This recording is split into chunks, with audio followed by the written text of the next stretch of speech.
Masa depan kesehatan kita teman sekalian akan ditentukan 5-10 tahun ke depan dari apa yang kita makan hari ini.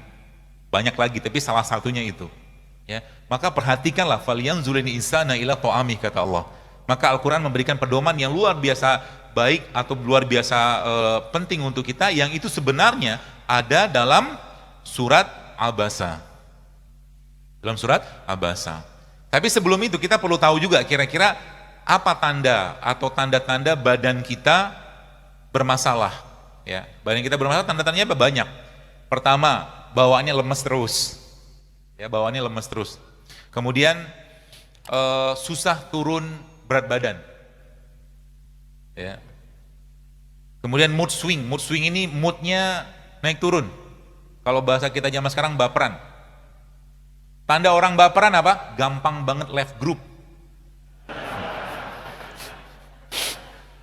Baru saja dinasihati sedikit, ngomong sedikit, left group. Orang begini Bu, cepat ubanan Pak, Bu. Kenapa? Beban dari dirinya. Maka tadi kalau tadi cerita tentang Rasulullah itu ketika beliau meninggal, ya kita baca dalam kitab-kitab tentang sirah beliau itu, ketika beliau ubannya Rasulullah ada yang menyebutkan cuma 3 waktu meninggal, atau ada yang menyebutkan 11, atau ada yang menyebutkan 20. Orang beruban itu, atau orang beruban adalah tanda penuaan, tanda udah mau mati gitu lah bahasa kita. Kalau udah tahu ubannya udah banyak, ya udahlah, sering-sering ke masjid lah, gitu. Tapi yang jadi masalah adalah sekarang baru saja masuk semester 1 kuliah, sudah ubanan. Apa penyebabnya? Stres juga ada, mungkin makanan juga. Setiap makanan yang dimakan yang sudah mengalami pengolahan, dipanaskan berulang, dikasih bahan kimia, bahan tambahan pangan, pasti menyebabkan hilangnya elektron dalam badan kita. Kita sebut dengan missing elektron. Jadi kalau teman-teman mau nyobain, ya kalau mau sih, coba trial gitu kan. Jadi ada satu orang yang, kalau teman-teman lihat di YouTube ada satu orang Amerika yang nyobain makan fast food. Film dokumenternya judulnya Super Size Me. Jadi selama 1 bulan dia makan fast food. Gak usah sebutkan mereknya apa. Dan selama 9 bulan ke depan dia harus mendetok badannya dengan keluhan bahkan penyakit hampir 90 jenis penyakit. Ya, seperti itu. Ya. Yang akhirnya dia bisa kembali, tapi itu butuh waktu yang lama. Jadi kalau Anda, ya kalau teman-teman di sini pikirkan baik-baik, kita tuh bersyukur banget Allah ciptakan kita dari tanah. Ya. Dalam surat Al-Mu'minun Allah katakan walaqad khalaqnal insana fi ahsani taqwim. Allah walaqad khalaqnal insana min sulalatin min tin, maaf. Dan kami ciptakan manusia dari saripati tanah. Kenapa tanah? Karena tanah itu sifatnya nyerap dulu. Dia nggak langsung Dia nggak langsung seperti air. Kalau air itu kan langsung larut. Ya, jadi kalau misalkan Anda tiap hari pengen nyampah, nggak apa-apa. Nyampah itu makan yang nggak sehat, bahasa saya gitu aja. Tapi ingat, dia akan terserap, sampai akhirnya sebelum penyakit itu datang, ya, dia ngasih sign dulu. Signnya berupa apa? Keluhan. Tadi saya sebutkan tadi ada mood swing, kemudian bawaannya marah terus, kemudian cemas nggak jelas, kemudian sensitif dengan makanan tertentu. Kalau dulu Anda bisa makan telur, sekarang nggak bisa makan telur, ada yang nggak beres dengan perutnya. Kalau dulu bisa makan udang, sekarang nggak bisa, ada yang nggak beres dengan perutnya. Kalau dulunya bisa makan katakanlah makanan-makanan yang sifatnya makanan alami gitu kan, sekarang nggak bisa, ada yang nggak beres. Ya, maka kita pahami baik-baik ini teman sekalian. Kemudian juga kalau disini sebutkan occasional headaches, jadi tiba-tiba pusing, tiba-tiba apa gitu loh. Jadi kita ngerti dulu badan kita bermasalah. Jadi kesehatan yang benar bukan nggak ada penyakit, tapi kesehatan yang sejati adalah munculnya vitalitas badan kita. Ya, munculnya vitalitas badan. Jadi kita nggak marahnya terkontrol, ya.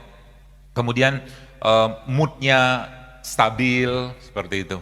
Ya, itu tanda-tanda badannya fit. Dan itu hanya bisa didapatkan kalau kita mengurangi makan. Kalau kita mengurangi makan. Ya, dan tanda-tanda orang banyak makan apa? Ya, gemuk.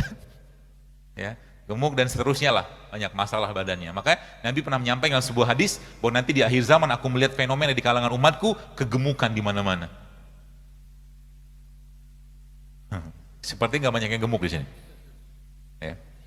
Itu. Kemudian ada lagi namanya brain fog. Brain fog itu bawaannya dikit-dikit lupa gitu loh. Tadi kacamata saya di mana ya?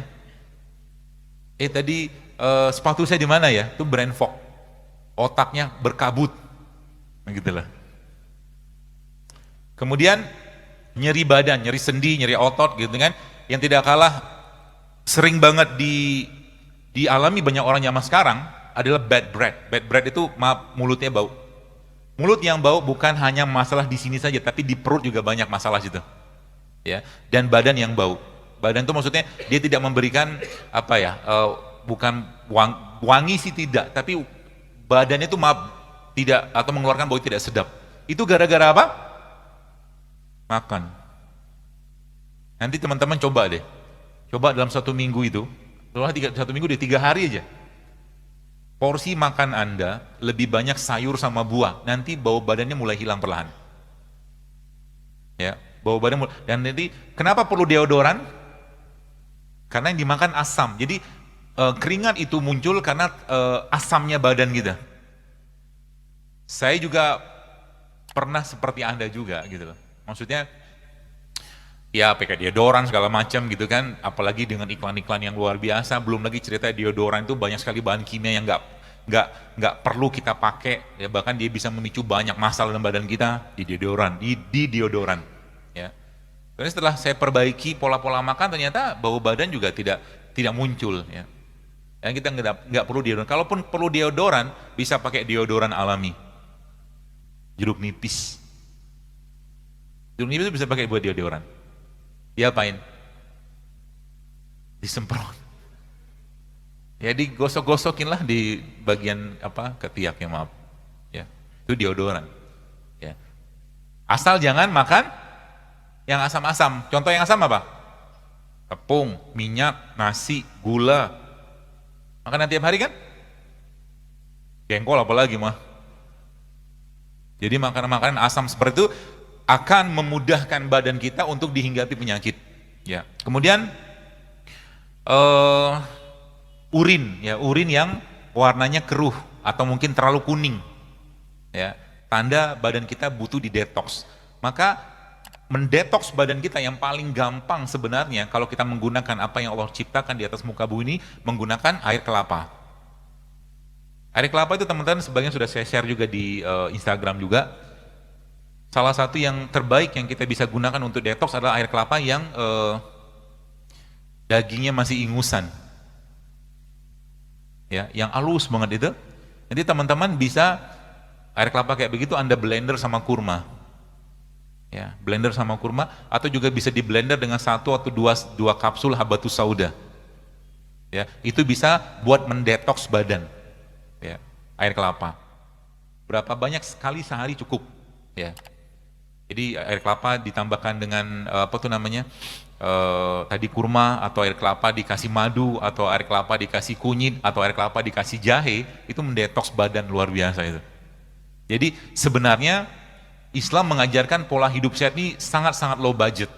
Jadi kemarin ada mahasiswa, tadi pagi Ding tanya, ya kemarin juga, bagaimana caranya karena kami mahasiswa nih, kami kan budget terbatas, bagaimana cara tetap hidup sehat? Jawaban saya puasa.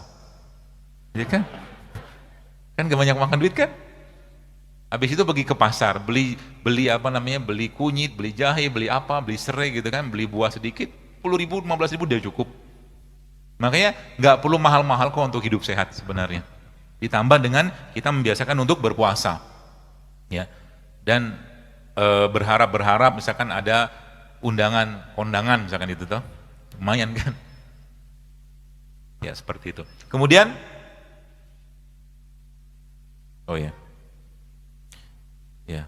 izin dok, insya Allah sesi tanya jawab pukul 17:10, ya saya izinkan. Kemudian abdominal pain, jadi abdominal pain ini maksudnya sering nyeri perut, kram. Dan bagi perempuan, tanda-tanda badannya banyak masalah adalah mensnya yang bermasalah. Jadi kalau sudah perempuan bermasalah di mensnya, maka itu gerbang penyakit yang lebih besar ke depan. Ya, PCO nanti muncul dari situ, kemudian endometriosis, infertilitas akan muncul dari mens yang bermasalah. Ini secara umum kayak begitu. Ya, jadi hati-hati dengan itu. Kemudian sleep disturbance. Jadi maksudnya yang lain daripada itu adalah gangguan tidur.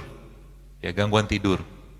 Jadi gangguan tidur, orang susah tidur itu masalah. Makanya saya sarankan, kalau bisa teman-teman, kalau memang Anda memang suka olahraga, jangan olahraganya malam.